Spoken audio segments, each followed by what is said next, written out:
Welcome to our second day of the World Leadership Alliance, Club de Madrid, and Boston Global Forum's Policy Lab on Transatlantic Approaches on Digital Governance, a new social contract in the age of artificial intelligence. Our first session today is designed to inspire policy analysis on the AIWS Social Contract 2020 and the AIWS Innovation Network. Our goal is to highlight key features of these initiatives and outline initial steps towards implementation. The proliferation of artificial intelligence is widely recognized as changing our lives in ways almost unimaginable. At the same time, without guidelines or directives, the unregulated use of artificial intelligence poses risks to the well-being of individuals, societies, governments, and creates opportunities for economic, political, social, and even criminal exploitation. In our diverse world, there are currently few mechanisms for responding to such eventualities on a global scale. The AIWS Social Contract 2020 seeks to establish a common understanding for policy and practice, anchored in general principles intended to maximize the positives and minimize the negatives associated with artificial intelligence. It is a commitment to protect common values, collective norms, and individual and social well-being for all in a world where global challenges must be met through collective and international standards. As a framework for society, the AISW social contract is based on multi-stakeholder principles and a balance of influence among governments, businesses, civil society, individuals, and other entities. Its vision is aspiration as well as pragmatic. This session is the first step towards further engagement and exchange as the Policy Lab examines pathways to implementation. This session will be ably facilitated by Professor Nazli Chaudhry of the Massachusetts Institute of Technology, who many of you will remember from our initial session back in May. Professor Chaudhry is the architect and director of the Global System for Sustainable Development, an evolving knowledge platform, and the author of Cyber Politics in International Relations and International Relations in the Cyber Age, the Coevolution Dilemma. Welcome, Dr. Chaudhry. Thank you. This first session is really designed to fuel a broader discussion, a discussion that allows us to exchange views and refine the approach that we have proposed. And if at all possible, focus a little bit on the initial steps towards implementation. Implementation is rather important because the best of ideas get prevented from moving on at the implementation stage. But first, allow me to introduce our distinguished panelists. First is Ms. Viara Vicky Freiberger of the Club de Madrid, was president of Latvia from 1999 to 2007. Second panelist is Mr. Esko Aho, also of the Club of Madrid, was Prime Minister of Finland from 1991 to 1995. Our third panelist is third in my list, not third in the presentations, is Vince Cerf, known as the father of the internet and as chief internet evangelist from Google. And then lastly is Nguyen An Tuan, known as Tuan, a CEO of the Boston Global Forum, and he probably will take the first step at the implementation issue, focusing on the AIWS city. Very pragmatic. I should say that Ms. Viara Vicky Freiberger and Vince Cerf will be with us for an hour. I would say only an hour. So they have further commitments after that. And I thank them for the participation.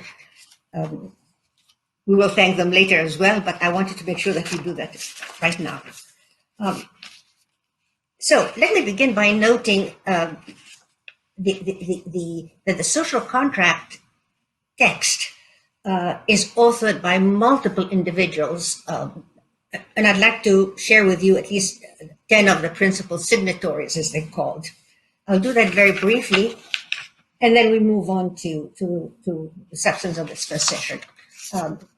Michael Dukakis of the Boston Global Forum, President Vaira Freiberger, Vince Cerf, Google, Nazli Shukri, which is myself, Prime Minister Zlatko Lagudmija from Bosnia and Herzegovina, Twan of the Boston Global Forum, Thomas Patterson at Harvard University, Sandy Pentland, known as Alex Pentland, or the reverse, at MIT, Mark Rottenberg of CAIDP, and David Silversweit at Harvard University. So these are the folks that are responsible for the challenge, for articulating the challenges that we will all be dealing with. So to be brief, by way of segue into the panel, let me just repeat a little bit of what has been said a little bit earlier this morning by the Master of Ceremony. I'd like to touch on what is, why do we need a social contract, who's involved, and how. And in a way, it helps me clear up words from really the structural implications and their operations. Basically, the social contract is consensus-based. Consensus is really an important, powerful fuel for framing visions of the future and for practice.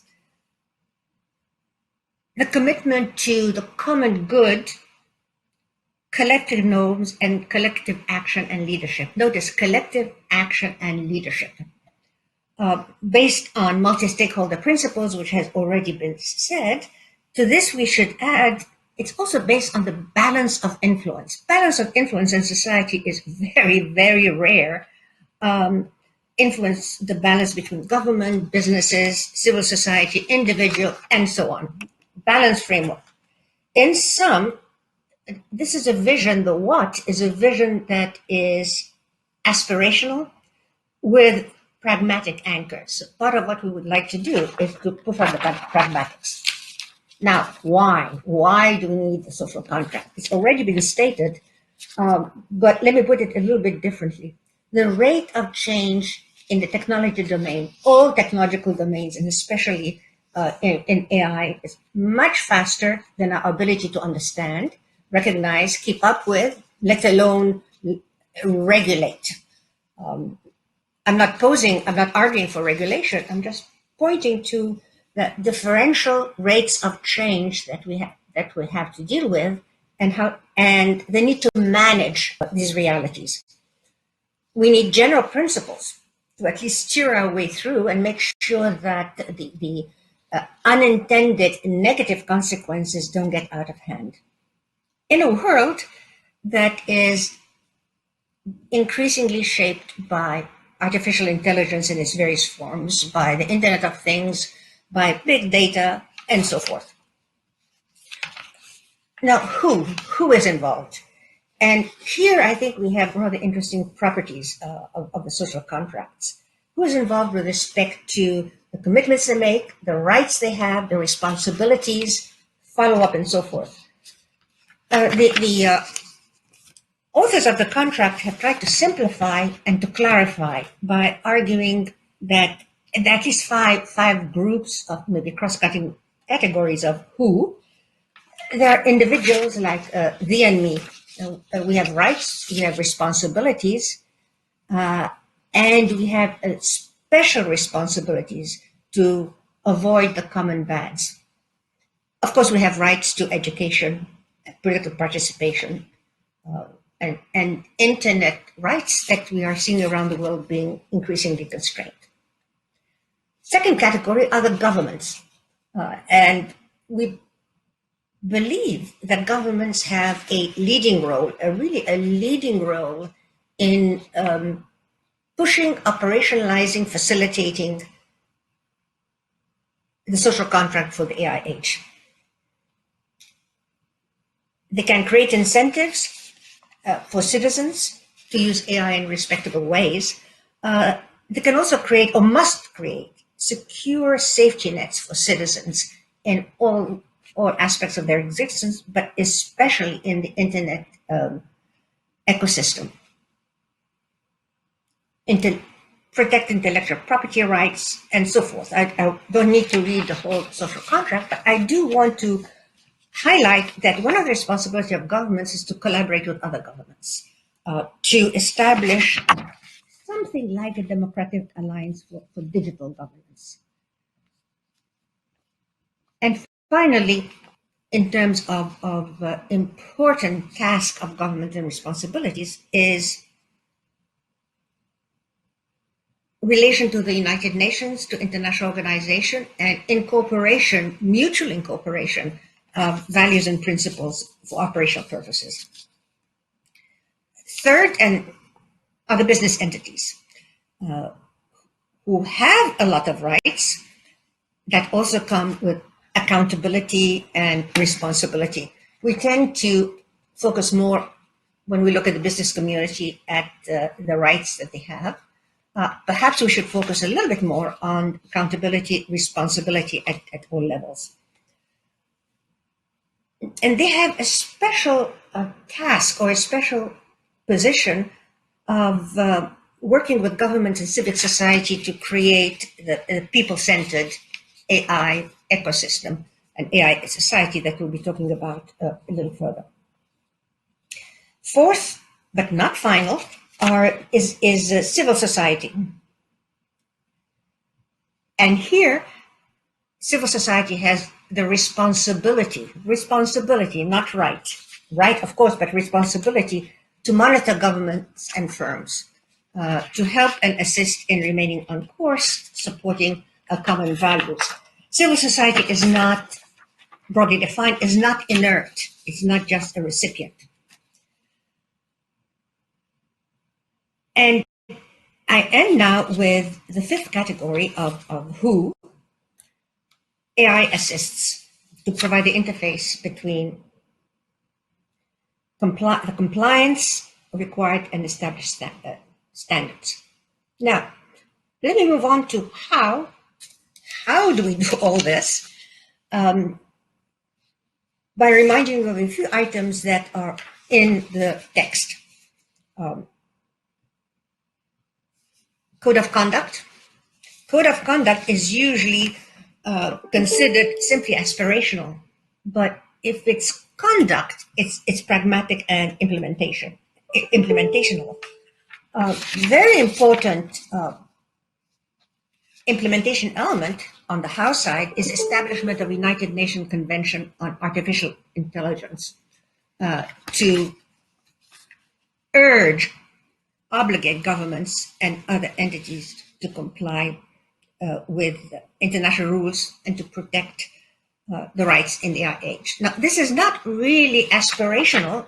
It's quite pragmatic because we already have several conventions, not necessarily global, but regional conventions pertaining to the internet and to operations in it. And then the last point on implementation, the how, is the creation of the AIWS city on the ground, which you will be hearing about in a little while. So let me conclude with two simple words, I guess. We're dealing with a very complex vision in a rapidly changing society, and therefore we really must take into account the power of precaution and the power of precautionary principle. So with that, I'd like to end my my monologue with apologies if I've gone over my time, and turn to the panelists. And it's their responsibility to flash out and articulate much better than I have some key elements. Let's start with the father of the internet, the chief internet evangelist. And I would like to start by asking you, noting that you have pointed out on many occasions the need to create a new ecosystem with internet and AI that is for people, does not abuse or harm humans. And I think you introduced the phrase of the people-centered economy. We're beginning to understand a little bit. Can you tell us a little bit more about the challenges, the impediments, or your sense of that vision? Please. Oh, thank you very much, Professor Chokri, and thank you for an excellent preamble to the rest of this discussion. Let me start out by saying that I am a huge fan of multi-stakeholder policy development. The reason for this is quite simple. If all of the people who will be affected by policy have the opportunity to shape that policy, then presumably when it finally is implemented, it will serve that collected group better than it would if they were not part of the discussion. The second point, which I think is equally important, has to do with the incentives for following the policy, and you've implied that in several of your observations, especially with regard to the private sector, which needs incentives, I think, to feel its accountability and responsibility for the products and services that it offers. The people-centered economy has at its core a very simple concept, and that is to increase the value of people, to create an economy which recognizes people's value and tries to enhance that and enable their value to increase. And I would argue that artificial intelligence and machine learning, as we currently see it, is a very powerful enabling technology to improve people's value. And I'd like to use as a parallel example the internet and the things that we've learned about it in the last 35 or 40 years of its operation. So first of all, it's clearly a powerful enabling technology. And you just think about this for a moment. Information sharing, discovery, access to information, education online. Think about online e-commerce and the rapid growth of online business has been certainly dramatic, if nothing else. What about social engagement? The internet has now spread to about 50% of the world's population. And that has enabled an extraordinary amount of social engagement and discovery. You find people who have common interests, for example, in places where you might never have physically ever gone. But because of your common interest, you end up on the same website and you discover each other and perhaps end up collaborating to do some constructive kind of thing. What about government services? Again, the internet has enabled governments to reach out to the population that they serve and to serve them better because of the improved access that people have to those services. Estonia is a wonderful example of a fairly extreme case of government services provided online, enabled by strong authentication of each member of the population. And of course, if anyone is looking for yet another reason to be impressed by the power of internet as an enabling technology, just look at scientific progress over the past 30 or 40 years, strongly enabled by the ability to share information. But this is important. This same enabling technology also enables some fairly bad things. For example, malware, distributed denial of service attacks, the distribution of misinformation and disinformation, social unrest, generated by the exacerbation of conflicts among different parties. What about bullying? What about trolling? What about fraud? What about phishing?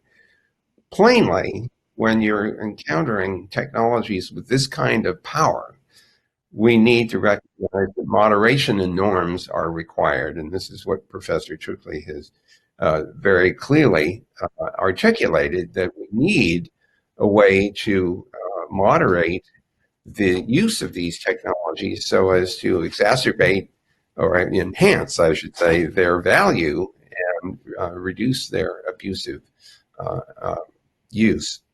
So the next question now is to turn to the artificial intelligence and to think a little bit about its enormous power to enhance people's capabilities to do work. So we've already seen extraordinarily powerful results coming from artificial intelligence, and most especially from machine learning. So think about for a moment speech recognition and transcription and translation, all clearly enabled by our machine learning mechanisms, so much better than any of the previous methods that we've used before. What about image analysis and understanding? Medical diagnosis, examining images, MRI images and others, in order to identify whether a disease is present and whether or not a patient needs specific attention. What about the drama of self-driving cars and self-flying drones?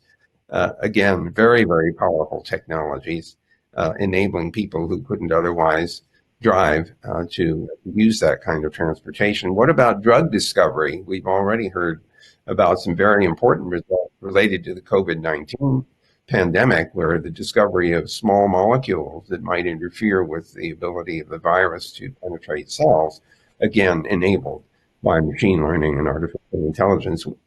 What about exoplanet discovery, the discovery that there are planets circling stars that are part of our galaxy, enabled by the analysis of data gathered from telescopes that are either on Earth or in orbit around our planet. And of course, I've left out all the business applications that artificial intelligence has enabled and which continue to unfold over time. However, it's equally important to recognize that machine learning tools are brittle.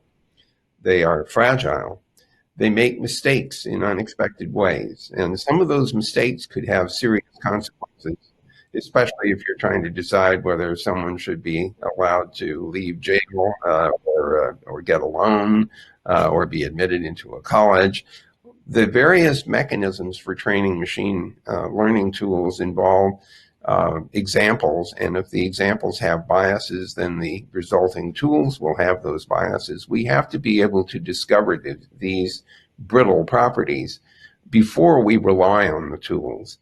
And of course, if we make use of these tools and later discover that they have these unacceptable biases, we have to be able to repair those tools so they are no longer abused. What about deep fakes? And this is something that's becoming increasingly of concern, especially in the midst of, here in the US anyway, in the midst of a major political election coming up. The ability to create images and sound that didn't happen but look like they did could be quite hazardous. And so once again, how do we detect that? Or can we detect that? Can we use the same tools that produce these deep fakes to detect the deep fakes and to warn people about them? So we are clearly confronted in the artificial intelligence and learning world with a desperate need for wise and thoughtful use of these technologies. And we need to adopt policies and practices and implement them so as to improve their utility while at the same time inhibiting the abuse of such powerful enablers. So I'll stop there because I think the rest of the panelists have a great deal to tell us about how we go about managing the use of these tools and technologies for positive outcomes. And I leave it to you, Professor Chukri, to lead us through the rest of the discussion. But thanks so much for allowing me to have a moment to express my thoughts. You've opened an enormous Pandora's box. We'd like to come back to some of those issues in a little while because they're threads that cut across all our concerns. Let's turn now to Nguyen Antoine of the CEO of Boston Global Forum. And I think this is the point at which we have to ask you to please share with us the vision and the criteria of success for not only the AIWS Innovation Network, but the AIWS City. Please. Thank you so much. Professor Nazli Chukri.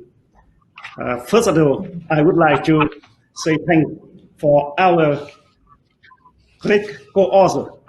You mentioned already that your great contribution for the social contract for the AI age today we present and officially start to do. And we are special thank for President Vida Vic Frebecker. She is a great friend and great member of Boston Thinker of Boston Global Forum. And you know, today, Boston Global Forum and the World Leadership Alliance Club de Madrid have great partnership, fruitful together work now in the form President Vida Vic Frebecker. Also, she is honored as she was honored as a World Leader for Peace and Security Award last year, and also co-author of very important our project that a social contract for the AI age. And also we thank for our contributors for the social contract.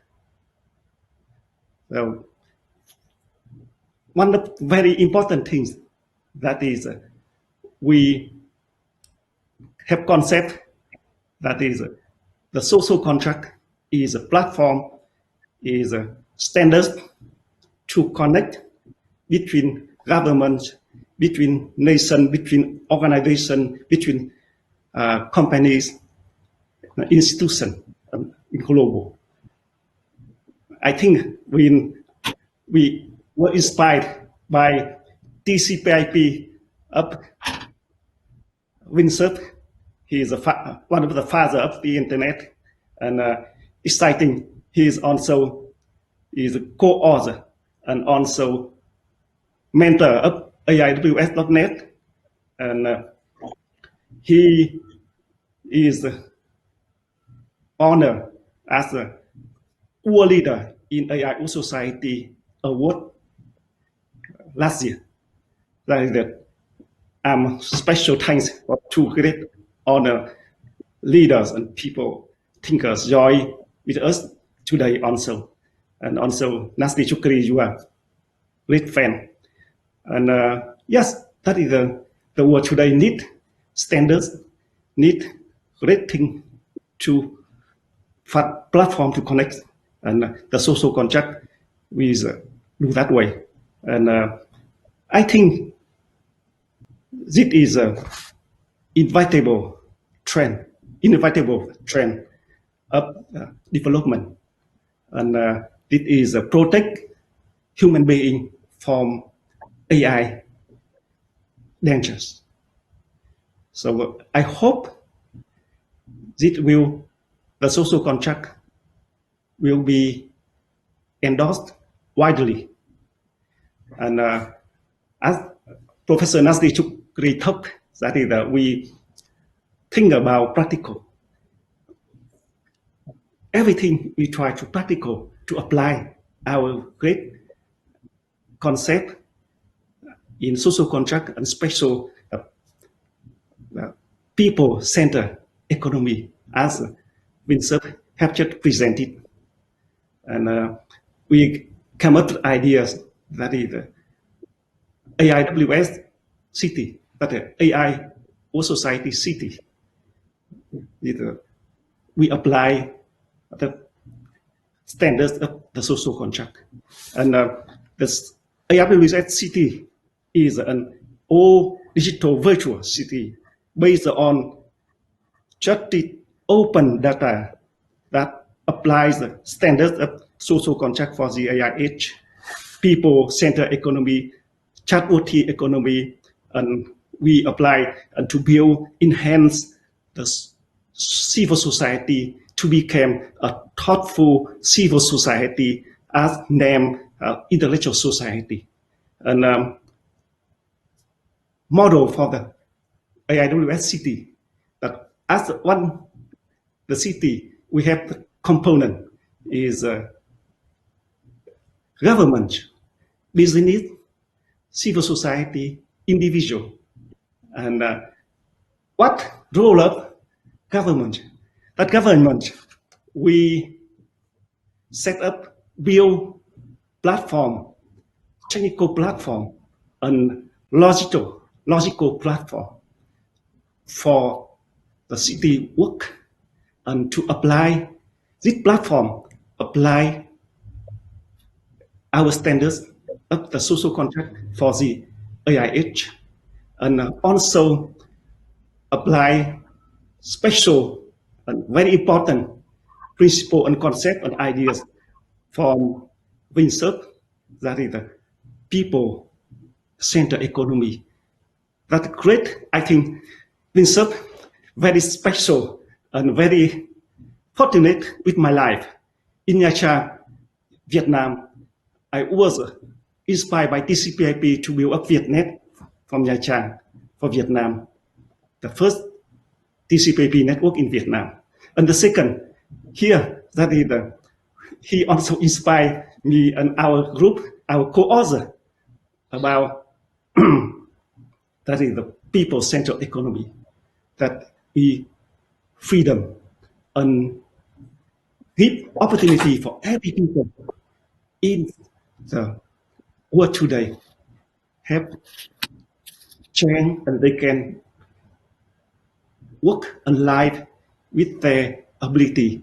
They can, this concept, all people create value for each other.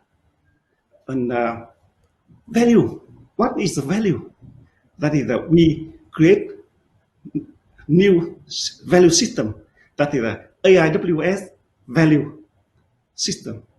AIWS value system include traditional value system as a product, service, and innovation, and everything we have already, but also we add more value, that is the social value, that include that contributors, people, they contribute, volunteer for the society, and people do philanthropic for the world. We need to recognize them by value, and that we can exchange this value system. And value system have real value from social value and traditional values. So we have to work with the companies. They join with the AIWS City. They accept and that is also respect our concept. This means make people-centered economy happen, and all people can create their value, and we can very, very actively to live. Of course, we need the government of the city need to build a system, education system, to support the citizen, that member of the city can work and live and live in this system and platform. And also by that way, we have, well, we can enhance the civil society, become a thoughtful civil society, and we name that as intellectual society. That means our concept, and we will start in October. We start officially to talk this concept together also with WinServe in United Nations 2045 Initiative Roundtable last month. And this month we officially and more deeply to talk about that. And we follow with WinServe ideas and very important concept and value WinServe contribute for the social contract by this concept and principle. And yes, I think I should give for another time for another panelist. And as one of the co-author of the social contract for AIH, really highly respect and highly appreciate grateful for my friends, our leaders, special Governor Michael Dukakis, our leader. He has inspired me and helped me and support me to build and to do everything. And I'm very lucky to have Governor Michael Dukakis as my leader and work with him for a long time each year. And also, again, with President Vladimir Frederica for also each year in Border Thinkers and Vincent. And he's contributed very much for our AIWS network also. And finally, that name, people confuse the name. That is the AIWS Social Contract 2020. And now the social contract for the AIH. Why we have the two names? That is because this project we do from last year, we discussed and we think 2020 is a good for a good year for start for one name people will remember this is the start in 2020. But after discussion and finally our co-author group and our people think that the good name, that the best name is mentioned about that is the content about the concept of the social contract. So we officially name now from 9/2020 we officially launched that name, the social contract for the AIH. Thank you so much for your listen and join us. Thank you. Thank you. It's my great honor to turn to the third panelist, President Freiberger. And we would like to ask you one specific question, but please feel free to go in any direction that you prefer. From your experience, what is missing in our initial vision of implementation? Where can we strengthen that component, or how can we convince governments to take it a little bit seriously? Please. Thank you, Madam Chair. I'm very happy to be participating in this joint event with the Boston Global Forum and World Leadership Alliance Club de Madrid, both organizations dear to my heart and with which I've been associated for a number of years. First of all, to remind our audience about the social contract that we are proposing and the fact that it is aspirational rather than implementational and practical in orientation. And as one of the co-authors, I'd like to emphasize that it's not just aspirational, it's unashamedly idealistic. And it's idealistic in the same sense that the United Nations were created 75 years ago, or that the United Nations has several times organized worldwide conferences about the digital divide, which threatens to create a gulf between those who have access to the digital world, to the information age, and to the internet.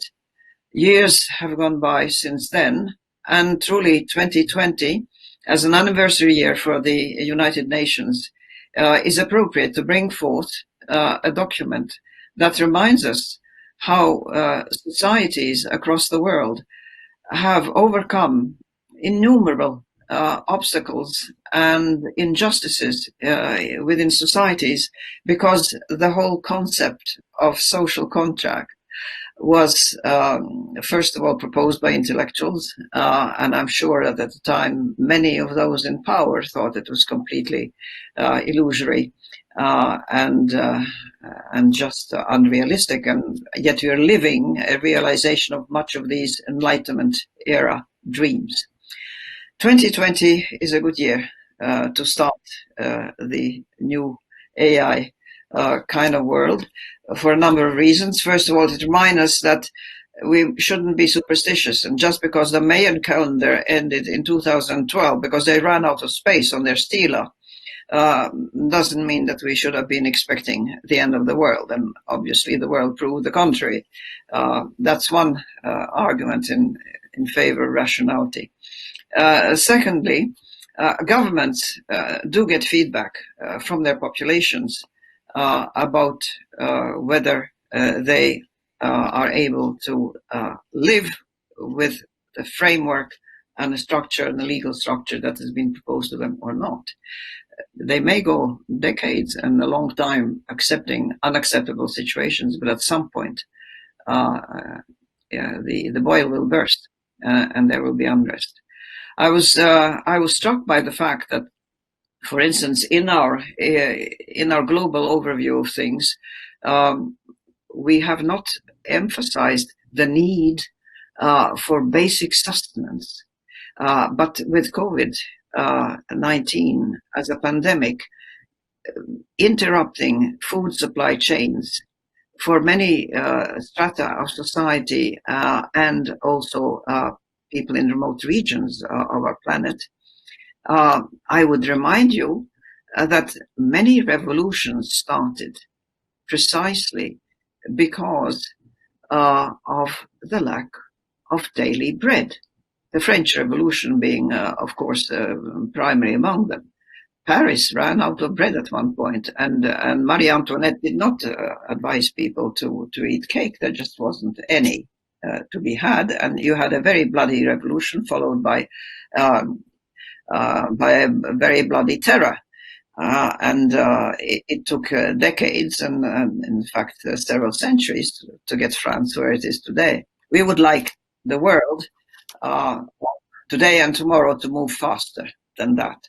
And the one missing element we have addressed in this starting document is when we're talking about the age of artificial intelligence, we have not much thought about its alternative, which is natural intelligence instead of artificial. In other words, plain old human intelligence. I'm reminded of that because I'm on a task force for UNESCO about the education of the future, also starting today. And one of the concerns that I personally have is that the digitalization of our world, our reliance on electronic devices that Vincent Cerf already pointed out, we as humans have become used and will do so increasingly in the future to using electronic devices and programs, artificial intelligence, as a sort of prosthesis to the human body and to the human mind. We already have literal prostheses in a sense of helping the blind and the deaf and the amputees with certain implants and electronically aided neural connections so that they can function in a way that was unimaginable before. And these are incredibly positive and therapeutic innovations. But let us not forget that we should have really also backup systems. And the backup system is us. The backup system is the brain we were born with and the educational systems we have inherited in our societies and which we are at liberty to change and improve any moment of any day. Right at the moment, I'm looking outside and we have an equinoctial storm raging outside. And if the storm gets bad enough, then regularly at some point, there will be parts of the country that will be short of electricity. Telephone connections and internet connections can break down. And we cannot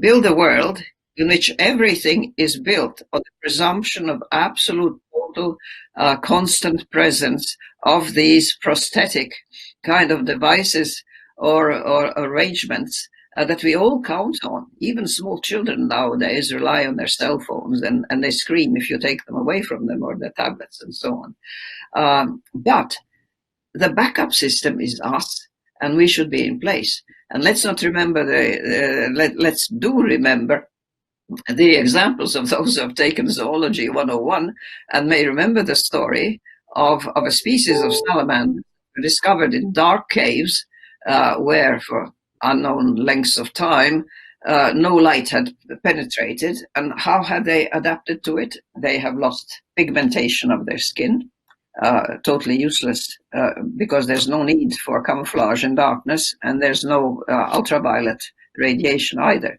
to be protected from, so they were white. But they had also lost their eyes. They just did not have any eyes because they were superfluous in the dark. And the danger for humans is that if we bring up generation after generation of children who will not learn by heart, who will not learn poetry, who will not learn rhymes, who will be listening more than talking and so forth, there's a serious danger of us degenerating in a simple manner of evolutionary adaptation. In due time, we'll be losing some faculties and we'll use them. I think it's Isaac Asimov who wrote a story in the 60s, science fiction stories, about a society where it is forbidden for humans to do arithmetic. Everything must be done by machines. And the moment when somebody discovers that 2 + 2 = 4 is a great breakthrough for them. This is the sort of thing that I, as a psychologist by training, am concerned about. But the second thing I'm concerned about is the economic impact and the concentration of wealth. I have heard that in the United States, the 3 richest persons who are linked to if you like, the electronic world, during the COVID crisis, only this year, since the spring lockdown, have increased their personal wealth jointly together by something like $500 billion. It's an unimaginable concentration of wealth in a few hands, and that is the danger, I think, of social unrest, of social uprisings, and the sort of thing that worldwide can create political unbalances. Because if great oligarchs replace elected leaders in world governance, then the leaders meeting or the representatives meeting at the United Nations will be completely superfluous, because everything will have been done in terms of profit and loss. Have I disappeared from the internet? Imant? Yeah. I'm not sure I'm on anymore. You're on. We can hear you. Yes, Am you're I there. on? Yes. I'm there. What you're hearing is the silence of worry and. I see. All right. So you see, Yeah. altogether, I think that there's a job to be done for a new deontology and ethics of the new artificial intelligence age, among other things. Yes. That Yes. is the 2 commandments that we're setting out. But if we say, just like Moses coming down from the hill, this is what should be done, we are not claiming divine inspiration or special authority or unique capabilities. We are inviting you, everybody out there in cyberspace, to participate in it and to look at it as a contract between different parts of society, different governments, different parts of our planet, different ideologies and whatever, but in the principles that these technologies offer us and present us with should be handled in a way that is harmonized between continents and between countries.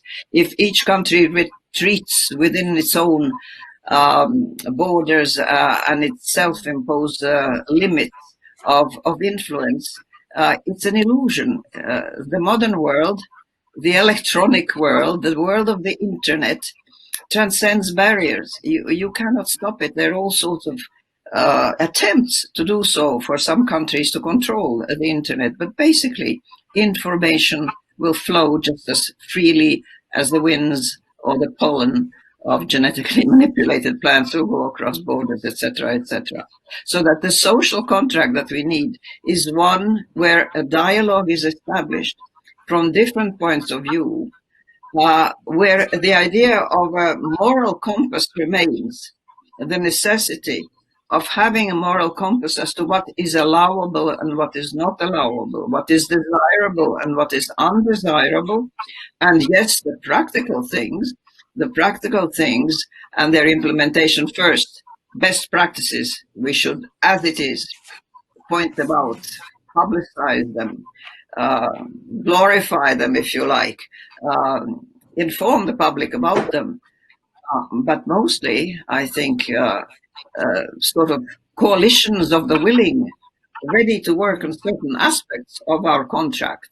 For instance, I personally am interested in the way research on artificial intelligence is proceeding. Who funds it? Who supports it?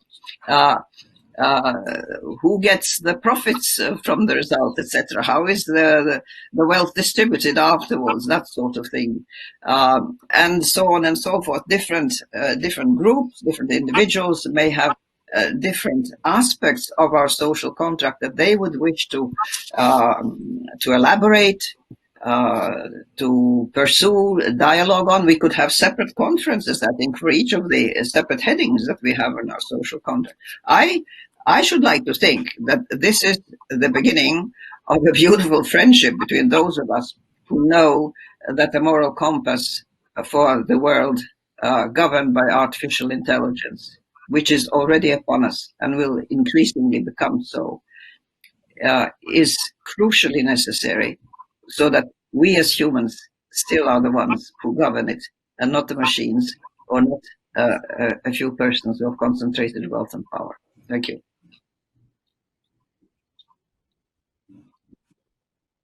Very much, very much. Of the many things that you pointed to, there are really two that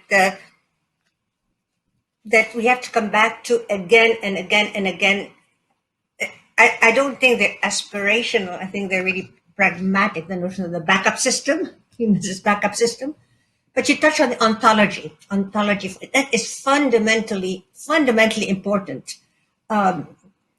And then the third point that you made, that you spoke of being individually idealistic, but that third point was really very practical and pragmatic, which is the division, not so much the division. Different people have different interests and can contribute in different ways to push through those common values and common aspirational. You hit on the nerve of ontology, which happens to be mine, but there'll be others that have. It's a form of division of labor among the willing, and may the willing expand globally. Allow me to go on and ask if Mr. Esko Aho, who's also a member of the Club of Madrid, was Prime Minister of Finland from 1991 to 1995, would kindly turn to the following question. And we've tried to frame it this way. Every country is unique, we know that, and every country has its own challenges. But Finland has shown us how to be adaptive, how to be creative, and innovative under what we would consider rather daunting conditions. So based on your experience, Mr. Aho, how can we extend the discussion we've had so far this morning,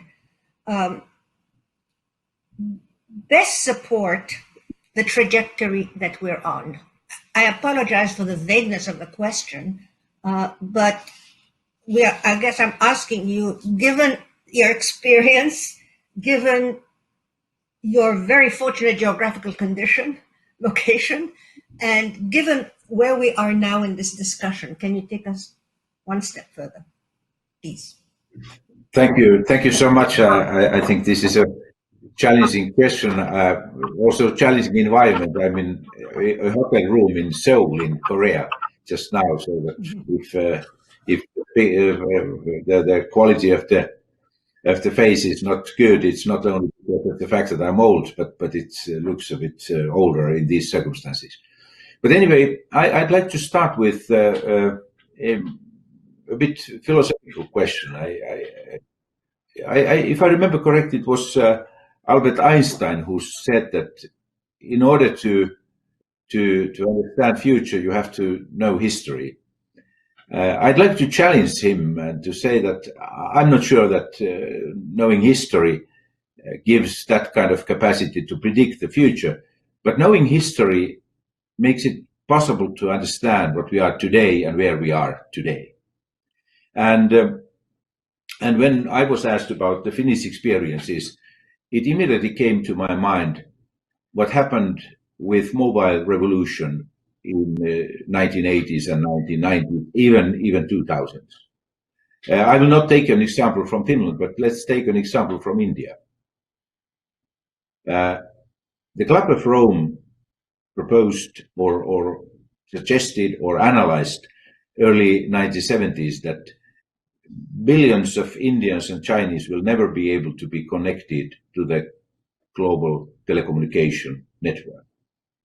And the reason was, according to the club, the reason was lack of copper. There was not enough copper in the world to do network for Indians and Chinese. But then mobile technology broke out, and early 2000, there were 30 million Indians who were connected into the international or global telecommunication system, some of them in a rather limited way. Today, 85–90% of Indians are there. They have mobile phones. And 1/3 of Indian population has access to internet. If somebody had said 1969, when we entered, or Americans entered the moon, that every citizen in the world in practice will have in pockets the same computing capacity that was available for moon landing module Eagle to land the moon, no one had believed in that. So I think it's very important to understand that technology has huge potential. Thanks to technology, we have been able to overcome many of those challenges and problems we face. And if you look at the mobile revolution, it's not only telecommunication revolution, but it has been also a social revolution.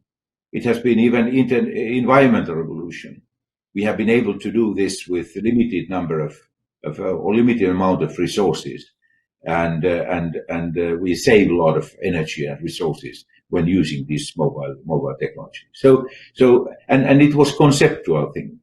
Why Europe was leading in that, I think it was because of the fact that in Europe we had good concept, best concept in the world to develop mobile technology. We had certain kind of social contract in certain sense, how to do that. And it included also GSM standard, which was fundamental for European competitiveness. But this social contract we're thinking about now, when thinking about AI and digital age, which is soon there. It's not yet there, but soon it's going to be there. It's even more fundamental than mobile revolution. I think that you should compare that with transformation we faced when moving from agrarian into industrial life. It was fundamental change, social model completely changed in all respects. Good question is how to design that kind of model. I don't believe that we can do that beforehand. We have to be able to develop technologies and to understand the impact of technology simultaneously, and to create environment or right kind of ecosystem simultaneously. Think about what happened in the United States with expansion of railways, which was part of industrialization in the United States. Everything was changed. Education system was changed. Infrastructure was changed. Agricultural production was changed. Food processing system was changed. Oil business was changed. The steel production changed. And why Rockefeller and Carnegie became the richest people in the world? By the way, they were compared with the present figures, they were even richer than Bill Gates or others today. So richest people in the history of the world were in the middle of the 19th century, mainly because of railway system. So we have seen similar things in history to happen, and we have to understand that this kind of transformation cannot happen without obstacles, problems, even a certain level of mistakes made. But later on, industrial system was able to create sufficient ecosystem around it: education, social security, laws and regulations, which gave security and safety for people. What is fundamental in moving from traditional industrial life into digital life? In my opinion, there is one basic thing. Maybe I have said this too many times already, but I personally believe that the most fundamental thing is that we are moving from standardized into personalized services, products, and solutions. Look at what goes on in healthcare, what's going on at schools, what is happening in traffic and logistics, everywhere, in every sector of life. The very same is going to happen. Even manufacturing is going to be personalized. Certain products are mass manufactured products are already personalized. So that is a trend. But still, our social system is based on standards. If you have, for example, social security systems, they are completely based on standards. And we have been discussing here in Seoul today about aging. If you look at the aging challenges, we always look at the senior citizens as a group. But the fact is that there are a lot of differences. It's extremely diverse group of people. So I believe that in order to create that social model, we have to understand what is going to be the impact of this technological revolution. It's going to lead to more personalized life, and I fully agree that it must be based on rules, a certain level of regulations, and especially trust among people. It's difficult to design a model, but the better we understand what is going on and what the consequences of these technologies are going to be, the easier it will be to create social model which is in line with the requirements of technological development. I don't expect that we can stop technological development, or we can that much control technological development, but we can create social model which, in line with that technological transformation, is going to create social trust, social cohesion.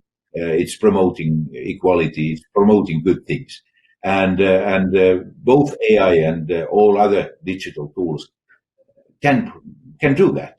They can assist us to solve environmental problems. They can assist us to solve educational challenges we face. They are able to assist us to solve the security and safety issues we face today. So this is my perspective. Finally, if you look at Finland, and if you ask me why Finland has been rather good in technological transformation, and especially information technology revolution, I think there is one fundamental asset we have. Small size of the country probably has promoted that as well, but the fundamental asset is education. We have invested, we have made long-term investments in education in a way that when technology came and technological tools were available, we had capacity to use them. That's why I'm a strong believer in education. And when we are moving from this standardized model into personalized one, it's not enough that 50% of population do have good education, not even 75%, but we have to reach almost 100%. Probably 100 is not possible to be reached, but with extremely high level of high quality education should be available for people, because otherwise we cannot take benefit from these digital technologies, and artificial intelligence doesn't compensate human brains, but it's combined with human brains, it is going to be extremely powerful tool. Madam Chairman, these are my comments. I like this wording, social contract, but let's not expect that it's going to be something holistic for the future, but it's going to be like mindset issue that we need to add on the top of technologies, values, rules, certain level standards, and we have to keep trust among people, or increase even trust among people. And finally, everything requires time. So patience is something we need as well when this new social contract is going to be designed. Thank you so much. Very much. Allow me just to point to one element that we've talked about in passing, but didn't make enough of it. And that is that the AI age, unlike the railroad age and unlike the previous ages, does not bring with it massive environmental damages and degradation. As far as we can tell, we are trying to deal with the consequences of the previous ages. And so that's an angle. The environmental angle has not yet been articulated by those of us that are thinking about, as you put it, the next transformations. I'm not quite sure exactly. May I add on the top of this one aspect, which is, in my opinion, critical, so that if you look at industrial revolution and railway systems, they created a lot of problems, but they solved even more problems. So that if you look at, for example, healthcare, or if you look at food processing, or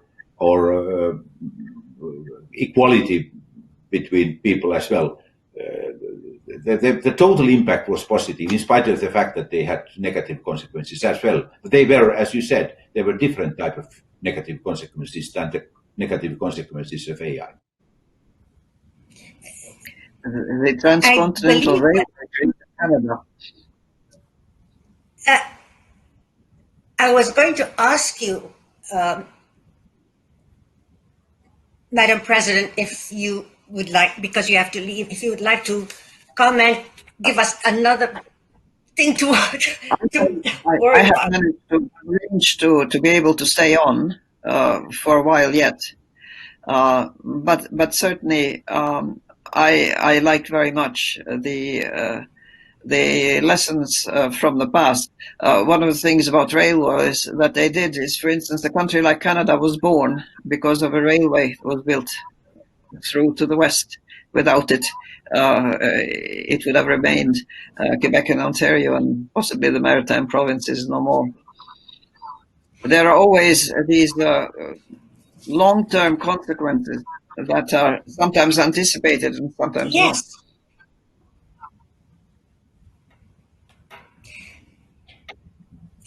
Any other comments before we turn to the questions from the, I guess, I don't know what the right vocabulary is. That's why we also need an ontology from the participants that are not part of this panel. I think, Tuan, would you like?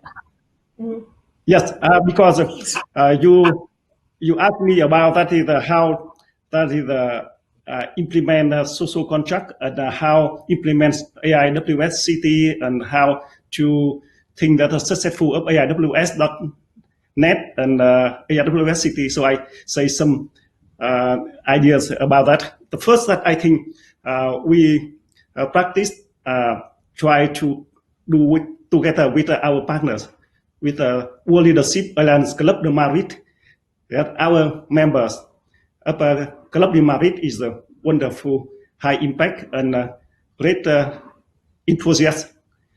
So we can together join and invite our members to do and endorse and do that. And also we have very good relationship with the UN and now AIWS Society Innovation Network together with the initiative of UN, that is the UN 2045 initiative. And we together organize a roundtable to discuss and also work with United Nations and also OECD. We have very good relationship with OECD. Okay, for that. So I think with organization, international organization and great individual and also partnership with Club de Madrid, we can try to widely to engage and also encourage people and organization and government to practice and apply our standards and concept. And thus also with AIWS.net, I think we have wonderful platform. So in the panel, we think about the platform to collaboration between Transatlantic, and this is a wonderful platform. We connect with great professors and distinguished thinkers from great university as Harvard, MIT, Stanford, UCLA, Berkeley, Oxford, Cambridge, and many. And we have the great model. We will have chance to introduce more. AIWS.net is a good and wonderful platform to collaborate and to integrate between that is the distinguished thinkers and also members of Club de Madrid and also with the leaders in the world. We try to make and put together that is political leaders and distinguished thinkers and business leaders in AIWS.net. And AIWS.net is a platform very good core value support for AIWS City. This is our work. Next step, as you ask me this question. Thank you. Perhaps we have about 6 minutes more to go before I guess we close down. First of all, I would like to thank you, all of you, for this session. I've learned an enormous amount, and I'm very grateful for the participation. I'm grateful institutionally, but also individually. I should ask you if there's anyone else, any one of you that would like to add a comment or two. Otherwise, I have a couple of questions or comments from the other participants that I can share with you, and you can comment. Please. Okay. So, one question that has come, one issue that has been brought to my attention from the participants is that AI is learning gender and other identities. We knew that this was an issue. Is it learning gender and other identity biases from humans who have built the AI mechanisms? And the question then is, how can the new social contract for the AI age be inclusive, develop an inclusive perspective to generate unbiased data from the data that has come to it, that comes with certain perspectives? I'm sorry that Windsurf is not here, but please, please, President Mayor, please. Yep. Yes, I think the question of bias in artificial intelligence is fundamental because until now, it has been humans who have written the programs, and most of you who were born in this century will not know, but the early progresses in AI came with Herb Simon from Carnegie Mellon, who had developed a chess program, trying to and then to see how he had developed rather an analysis of how chess masters, human chess masters, perform their task and what the specialists in artificial intelligence were doing at the time. And the heuristics were completely different. Now, this was at the birth of artificial intelligence. Nowadays, the computers are incredibly more powerful and incredibly faster, so that they can crunch out probabilities with a speed that can then outrun, as it were, the heuristics of human masters who use a different approach. For instance, chess masters who look at the chessboard and look at the configuration in terms of tactics and strategy rather than calculating move by move how things might develop. Bias is something that is inherent in human way of thinking. But it is not an accident that it took so long for science, as we know, experimental and objective science, to develop. Science and objectivity is in many ways counterintuitive. The natural state for human beings is to work intuitively, and by doing so, obviously, to have biases. There are two famous psychologists, Kahneman and Tversky, who've done remarkable work, for instance, about medical diagnostics, where they developed a program that examines stomach X-rays to see if there's an ulcer, based on input from human doctors, specialists in their area with the best practices that they know of.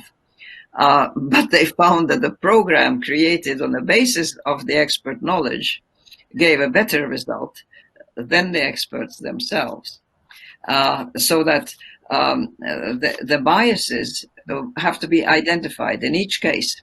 If you are concerned about whatever the source of bias, you have to realize that it's going to be there, and first of all to be aware of the existence of these biases. And there are ways of working against biases if your goal is objectivity and correspondence to facts rather than intuition.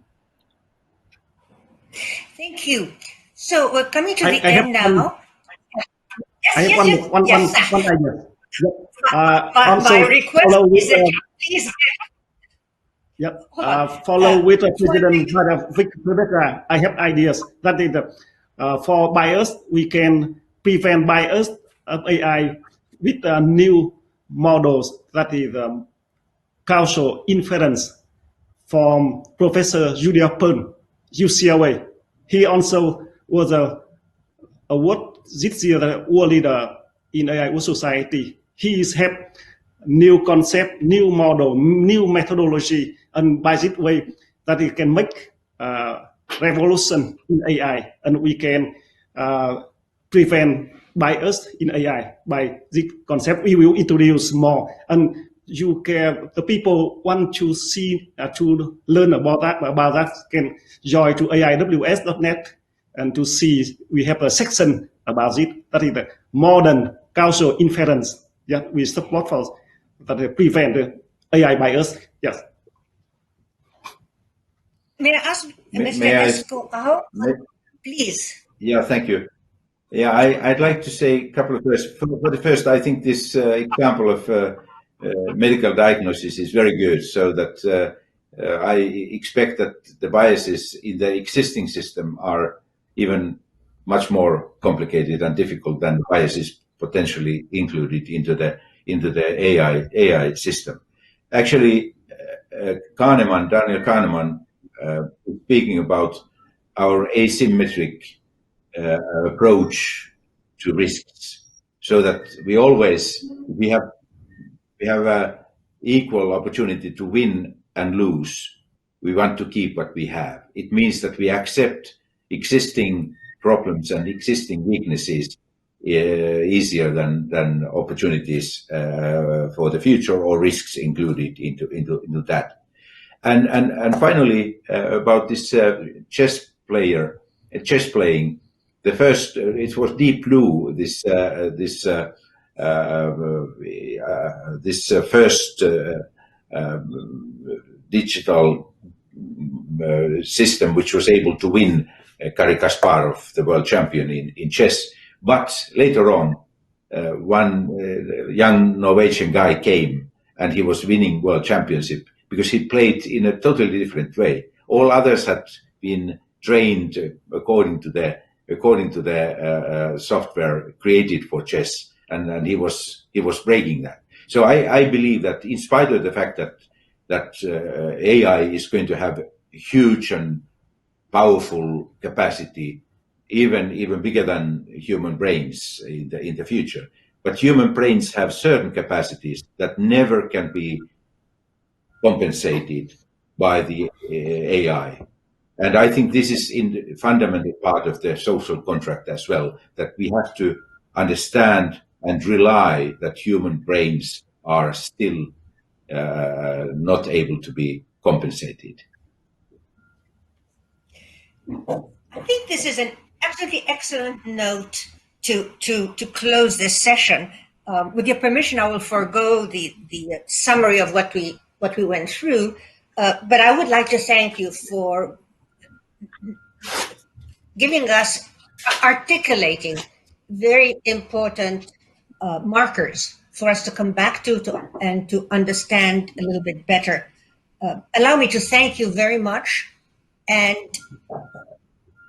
I hope that the organizers will produce something of a note of tests of these sessions, because they are, in a sense, integrating ideas and pulling them apart in ways that we haven't done very often before. Thank you.